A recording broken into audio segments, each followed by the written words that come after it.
Hello, and welcome to Mental Health Matters Podcast. I'm your host, Liz Lang, and I'm here with Dr. Mark Burton. In this podcast, we will talk about all things mental health. Thank you so much for joining us.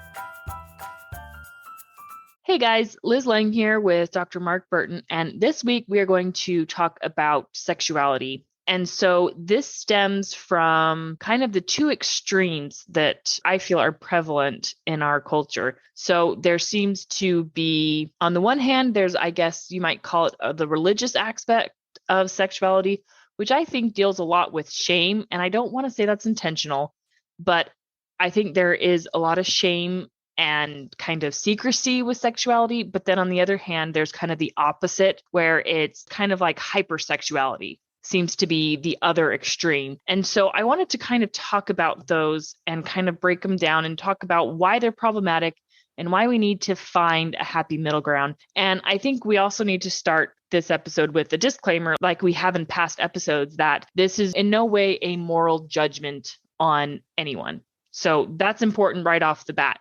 Right. I think that we can talk about these issues and, why they can be a problem, but when it comes down to it, we're not trying to tell anyone what to do. We'll just go with that. Coming off our last, episode on polyamory, there are many ways to be happy. Yes. And I think that if you aren't impacting someone else negatively, then, I think you can, I was going to say you can do pretty much what you want, which I think might be true because it's a sexuality, especially, is a very personal thing. Yes. But part of I think you called it the religious aspect of it, where there's shame. I think that it's true that in a lot of cases, the goal is not to instill shame, but I think that in some cases it is. Because what happens is it gives control. Okay. So I think that in a lot of cases it is about control. Although this gets really complicated, I think, because one of the things we were going to look at later on is why are morals important? And I think that there are, like, if you think about the health aspects of, say, abstinence or even having one partner, there are I'll say this, there are clearly some positive health aspects from it. Okay. Yeah, I can see that. Unlikely to have, sexually transmitted infections. And so, does it come from a place, I think they want a positive outcome. They want to help people stay healthy. Religions, I also think there's a part of control, though. And I think you're right, though, probably most often inadvertently, there's a lot of shame that gets caused by that. And not that it's all religions. Right. I mean, it's not. I think that a lot of Christianity in general, I think they're really just trying to instill values, and morals are going to look different for everyone. And so I think the problem that we get into in both extremes is, so in the case of, like, say, for example, religion and abstinence outside of marriage, oftentimes sexuality is shamed. So if you do have a sexual encounter before then, and this isn't always happening, right? Like, not everyone, and I'm not coming against religion because I'm a very, very religious person and I don't get this at all. But, they shame people around sexuality is bad, or it's bad until you get married. And then it's like, yeah, okay, go ahead. It's hard to flip that switch. It is. Yes. Right? Just because you went through a ceremony. Yeah. So in that case, I really think the shame is about control because it keeps you from doing the thing they are telling you not to do. And I certainly understand the reason for that, because I think we've talked before in episodes about how the frontal lobes of adolescents just aren't, developed that well, and they're pretty impulsive. And, a couple of episodes ago, we've talked about that dopamine rush that you get. And so adolescents are kind of they're not really at the height, but they're close to the height of their sexuality. And yet, a lot of people are saying, don't do this, don't do this. And so I think they're immature emotionally.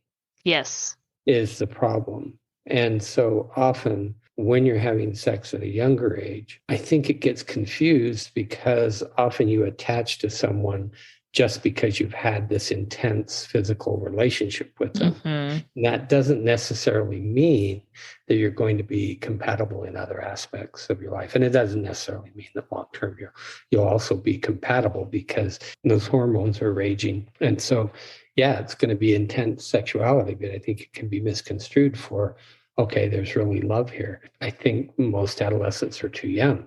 So I understand to decide what love is or if they are in love. But I certainly understand why a lot of people say wait until you're married, or at least wait until you're older. I think would be, a variation of that. But I do think the problem, and I see this in my office often, is couples, who are fairly newly married and they're having trouble with sexuality. And often it comes down to, well, it was bad before. I mean, I think intellectually they can step back and know it's not really bad. It's just they were, this is bad, don't do it. You'll be in trouble with your religion if you do this. And then all of a sudden, okay, I can do this. I don't know of anybody who can make that switch very easily. So, and I can speak a little bit to personal experience here, because both Curtis and I remain abstinent. And, it was a little bit hard for me. But I think it stems from this place of fear that if we talk too much about sexuality, I think people have this fear that it's going to make kids want to go out and have a lot of sex, right? Like it's kind of like avoiding temptation seems to be it, but it's not really that healthy long term. And so sexuality is something that is private. And so I think it's important to be talked about, but I don't think it's appropriate. Me personally, I don't talk intimate details about my sex life because I feel that is highly inappropriate. And some people feel comfortable sharing those things with their friends, and that's fine. But I think there can be a healthy balance of sexuality. It needs to be talked about. It's important to talk to kids about it. It's important not to instill shame, but you can talk about it and not instill shame and instill your values. There is a way to do it. You can do it. And I have every intention of teaching my kids, mine and Curtis's values. Our kids are going to grow up knowing our values around sexuality, but it's very important to me that we don't instill shame in them. And so it can be tricky to find the balance, but it is possible. I think so. And I agree with you. So what I did with my children, your children aren't of the age yet where you're been having to deal with it. But I think, what it sounds like is you and Curtis certainly talk about it, plan for it. What is this going to look like? And so for me, we took a little bit different tact, which was you can't really control, once adolescents get to be a certain age, you can't control their behavior. Anymore. It's the same thing with drugs. You can say, I don't want you to drink, but they might go out and drink. I don't want you to use pot. I don't want you to be sexually active.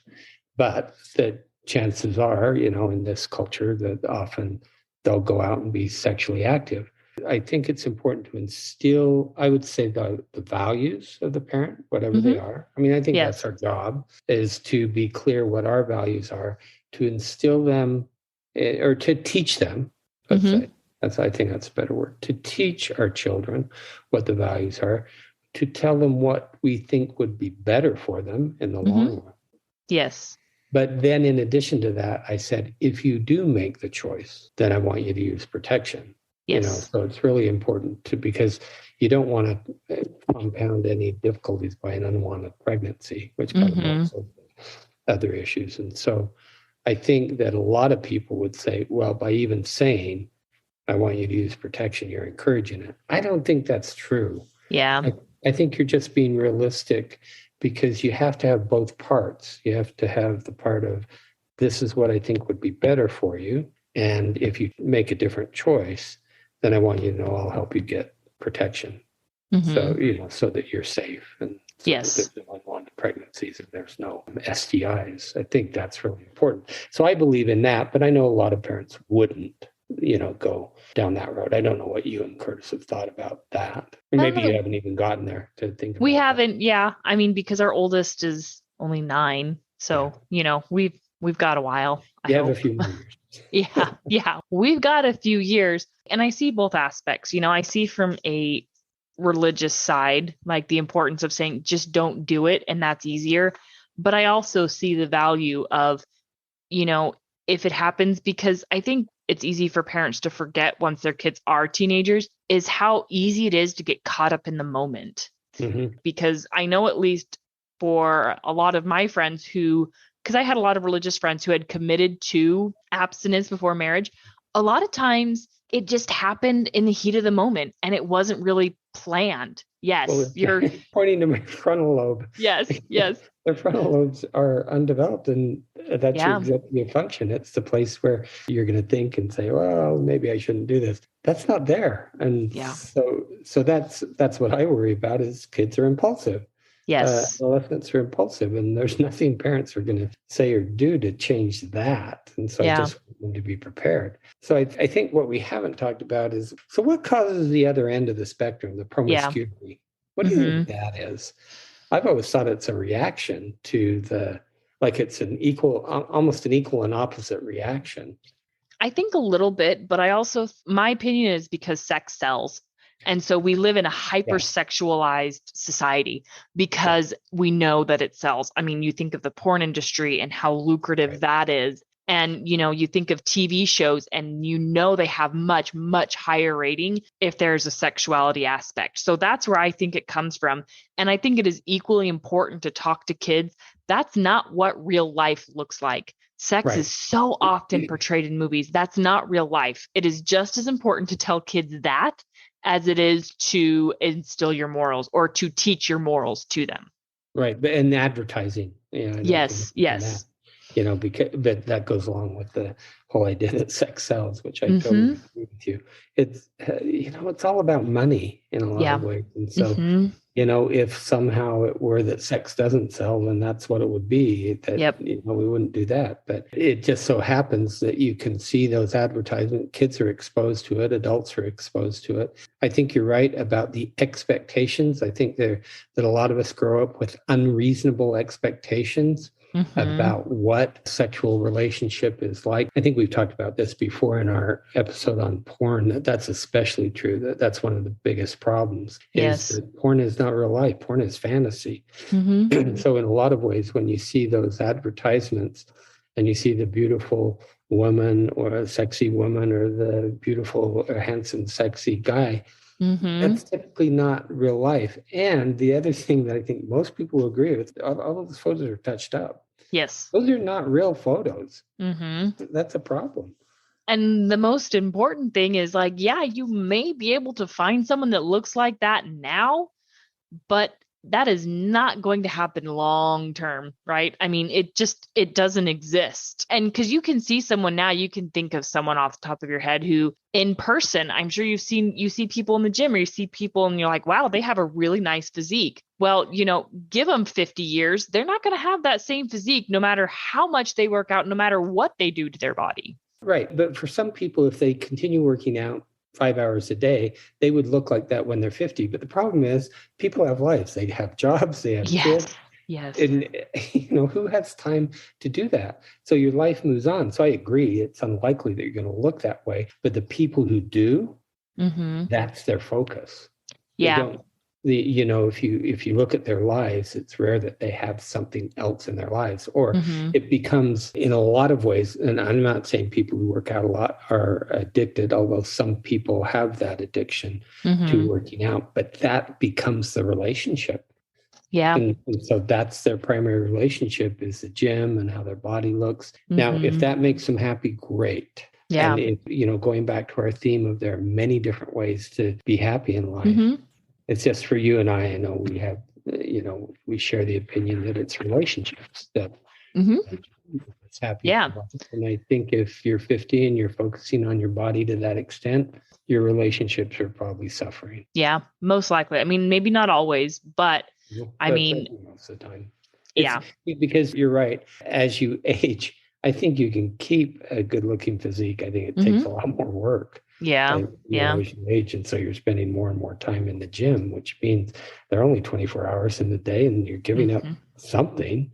You're giving up relationships somewhere, and most people have to work. So Yep. I agree. It's sex sells. It's an unrealistic expectation. I think the easy availability of porn is a problem, especially for younger people, because it sets inaccurate expectations, which are really tough. And I see that often in couples. And it's very sad because you have to do this whole reset. So I think you're right that possibly it's about the money aspect of sex. Which I think stems from maybe what you're talking about, a little bit of that opposite and equal reaction is because curiosity, right? Is because people get curious about sexuality, which is why it needs to be talked about. It's very important to talk about sexuality and be open about it to the extent that you're comfortable, right? And to talk to kids about it, because otherwise they're going to get it from somewhere. I mean, you cannot send in this day and age, you can't send your kid to school without knowing at least basic anatomy and basic sexual function, because otherwise they're going to be taught it in school if you're, by their friends. Exactly. No, not in the curriculum. Like you don't. No, by their friends. Yes, because their friends. Like, I mean, I still remember the first time I had that lesson, and it wasn't from my parents. But anyways, like you have to talk about it with your kids. And I think it's also important how you talk about it too, is you have to not come across as ashamed or embarrassed or like it's a big deal. Right. Yes. Be very casual. I still remember this one time with my daughter. She was seeing a urologist, and this started when she was about 5 years old. And so we're in the urologist's office, and there's a picture of like the bladder and the urethra and all of those diagrams. And so she saw the one of the girl, but then she saw the one of the boy, and she looked at it and she goes, "What's that?" Because it doesn't look like hers. And so I just very simply explained to her, just right then and there, explain, okay, yep, these are the penis, this is the testicles, this is what it is, this is the way it works. And we moved on with life, and it was fine. And another thing that I am very, very much an advocate about is penis and vagina are not bad words, and they need to be normalized. Right. Using those other words, I don't know if you call them slang. I think what it does is eventually it gives you this unspoken message of, I can't say penis. Yes. There's something bad about it. I can't say vagina. There's something bad about it. And so I agree with you. There are a lot of good books out there for parents of young kids. And I think that, I was going to say the younger, the better, but I think you can start talking about it on an age appropriate level fairly early on. And I think that what you respond to is curiosity. Because often kids are going to be curious. And so your daughter says, "What's that?" Perfect opportunity to say, well, here's what it is. And, you're hiding it. A lot of parents would be embarrassed. "Oh, we aren't going to talk about that," or "Don't look at that." But, it's a matter of fact. This is what it is.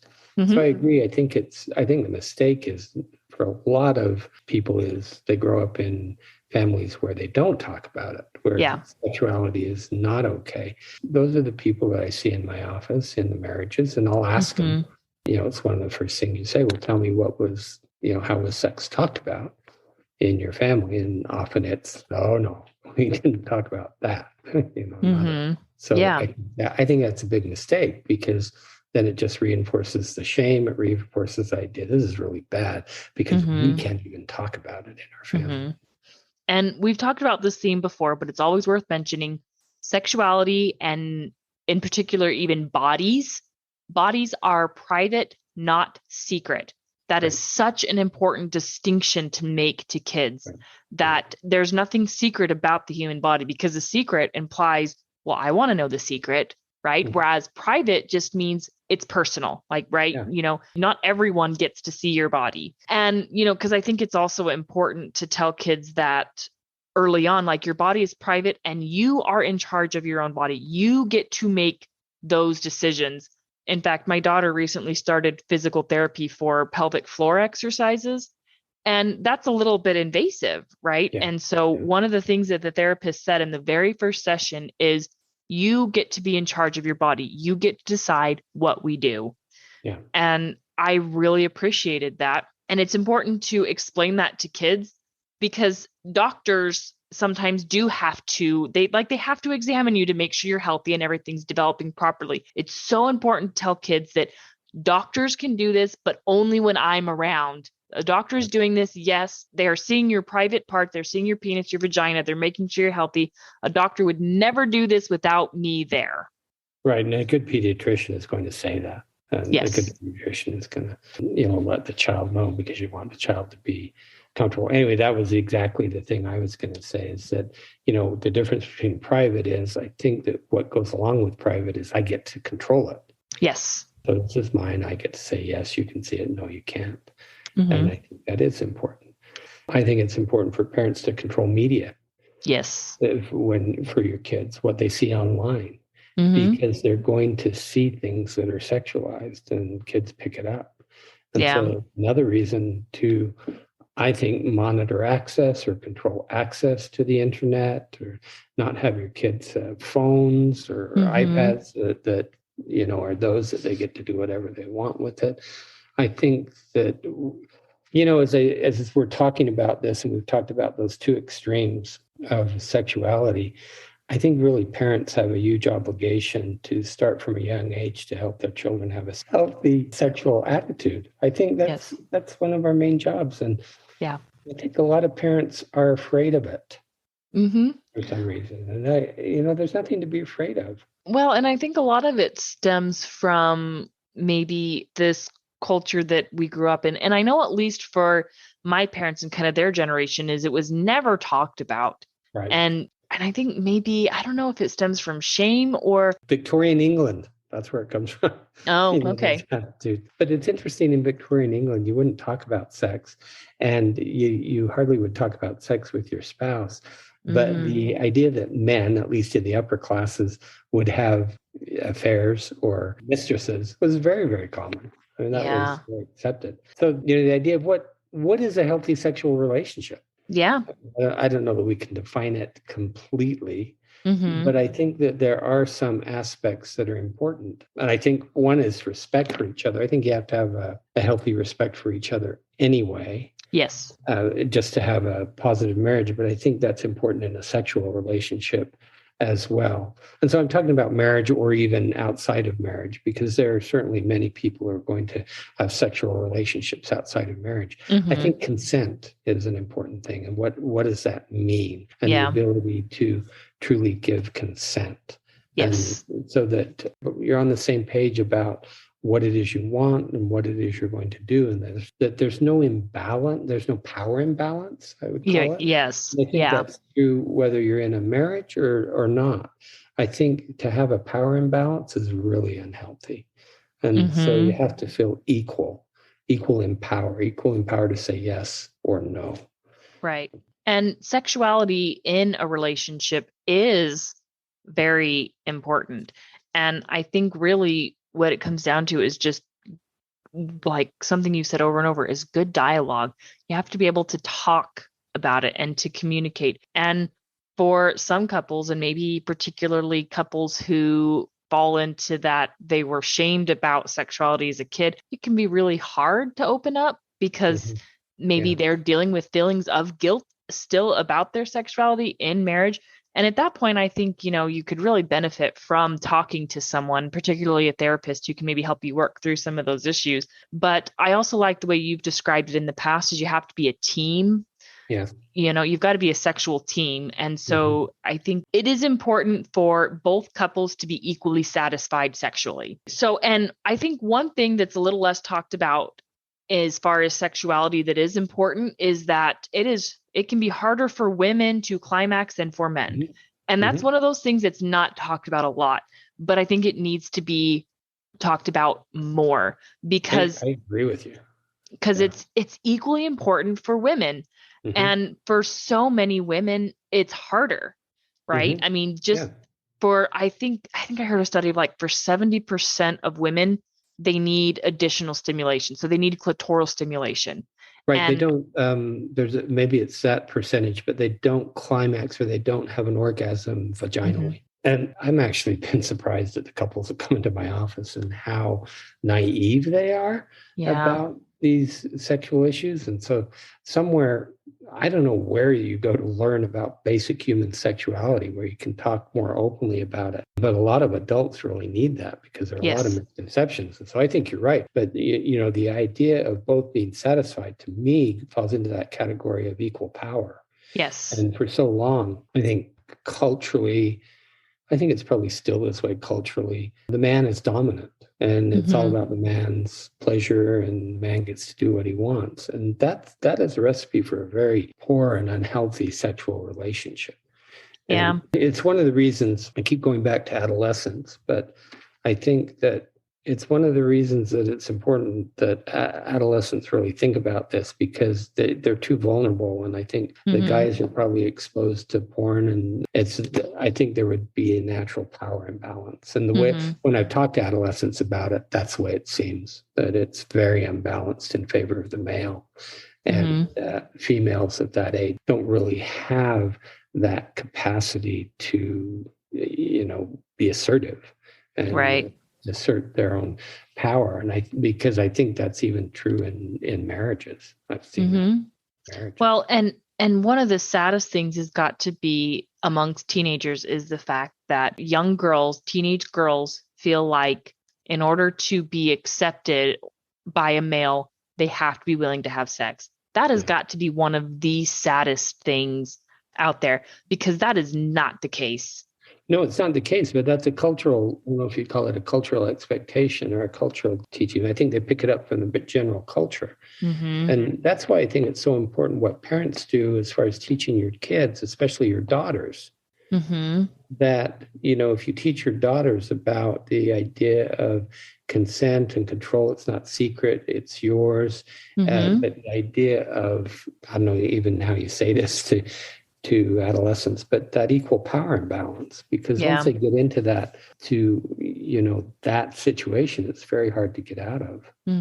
Well, and just explain to them, it needs to be your choice. You need to want to do this. Like sexuality or engaging in sex is something that you need to want, and you're not doing it to make someone else happy, especially as a young teenage girl. That's going to make you feel awful about yourself. Like it needs to be about you as well, not just about him. It sets you down a path that's very unhealthy for later in life. Yes. That's how the nature of relationships. But I agree with you it's about education as far as being equally satisfied. And I think a lot of men are really unaware of that. And they, because it's easy, typically for most men, it's easy for them to orgasm. And they think it ought to be just as easy for their partners, and they wonder why. And so, it's education. I think a lot of what I do when I see a couple and their sexuality issues, we spend, maybe a whole hour on education. And most of the time couples are saying, wow, I didn't know that. Yeah. So education is what it is. But you can buy, as a couple, you can buy books. I think one time I mentioned in an episode that Lindy's mother, when we got married, gave us an old book. You probably can't even find it anymore. It's called The Joy of Sex. And it was, there were drawings in it, not pictures, but it was pretty helpful for two kids who had never had, been sexually active before. Well, she's 20, I'm 21, and somewhat naive, and you need some education and some help. And we didn't get it from our parents, although we got the book from our parents. But my parents never talked to me about sex ever. I remember when I got engaged to Curtis, my mom was like, so do you know how all this is going to work? Like, do you have any questions for me? And I was like, no, Mom, I don't. She's like, well, how do you know? And I was like, I went to high school. I still remember. And, this isn't to fault my parents, because my parents, they would have answered my questions. They would have talked to me, but I was embarrassed to go to them. When I got engaged and I was about to be sexually active for the first time, I did my own research on the internet. And I'm not saying that was the best place to go, but it was what I had because I wasn't comfortable talking to my parents about it. And that was really no fault of theirs. It was just, I was just uncomfortable with it. I was 19 and I was about to get married, and I didn't want to talk to my parents about this. So I looked to the internet and found out what I needed. Well, the internet didn't exist when I was your age. And so we counted on having some sort of education from our parents. But I agree with you. That's not a bad way if you're getting good information. I mean, part of the problem with the internet that we've talked about before is sometimes there's really good information and sometimes there's really bad information. Yeah. And you have to be somewhat discerning in where you go to look for information. But I think there are some reputable sites that are actually there for educational purposes, and it's not pornography. And so I think you have to stay, if you want to learn about sex, it's not through porn. That is just not the place to learn about sex. A doctor can also give you resources. I'm just going to throw that out there. Or, find a friend who's already been married that maybe you're close to, right? I mean, maybe, because in my group of college friends, I was kind of the first to get married. And so I paved the way a little bit, because I was able to. Were people calling you? Did you get a lot of calls? Hey, let's tell us about this. Actually, I don't think so. But I mean, I did educate a few of them and say, hey, just so you know about this, so I mean, find a trusted friend that you're comfortable talking to. I mean, I think there are avenues out there, good avenues and healthy avenues that you can find, because sexuality is important. And no matter what route you go down, if you choose to be sexually active as a teenager, or if you have a teenager who you think is going to become sexually active, you just got to have a conversation about it. You got to be open and you got to talk to them. There's very much a way to teach them your values around sexuality and to also help them to be safe and to talk to them and to be open with them. And I can tell you this right now, just talking to your kids about sexuality, don't worry about putting it in their head, because I'm going to tell you now, it's already in there. Yeah, it'll be there. Yeah, I agree with you that I think sexuality is important. We are sexual beings. And if you're in a relationship, whether you're married or not, sexuality is an important part of the relationship. And so having a healthy sexual relationship, a healthy attitude around sexuality, I think as parents of children, we can start early to help that happen. So that fewer people end up in my office with sexuality issues in a marriage, because it's sad. I think it's one of the things I tell couples all the time. I think it's one of the things you actually can work through if you're willing to be open about it. But a lot of issues are harder to work through. Sexuality, because they typically both want it, they just need some education. But healthy sexuality is important. And it starts at a young age. Starts at a young age. I agree. Teach your kids about anatomy, both male and female anatomy. I think that's another very important part is, again, bodies are private, not secret, but it is very important for girls to understand male anatomy, what it looks like. And I'm not talking about seeing it physically, but there are drawings, there are great educational books. That's important because it takes a lot of that secrecy element out of it.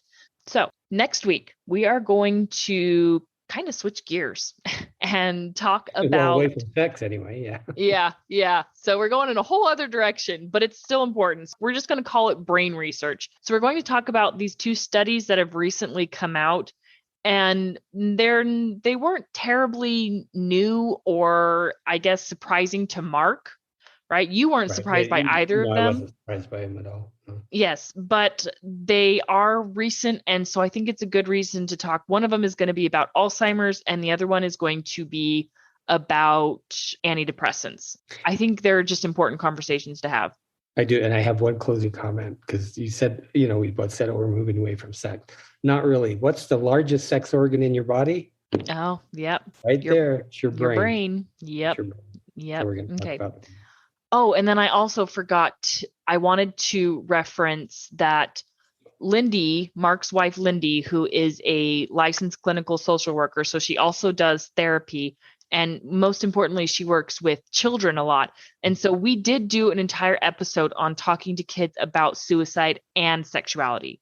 Right. So I wanted to let people know that you can go back and find that. So it's from June of last year. So June 3rd. So if you go all the way back to our episodes in June, there's an episode that Lindy and I did on talking to kids about suicide and sexuality. I think the first part we focus on is suicide, but we do get into the sexuality component of it. And she gives a lot of really good information about it. I think another one that would be good too is one we've done more recently with Lindy, and that positive body image And that's another good one to reference, because positive body image is definitely an important component to sexuality. Yeah, it is. All right. We will see you all next week. Have a good week, everyone. Have a question for Dr. Burton? How about a topic you'd like us to cover? Send us an email at mentalhealthpod21@gmail.com. This podcast was produced and edited by Liz Lang. Music is by Audio Lounge.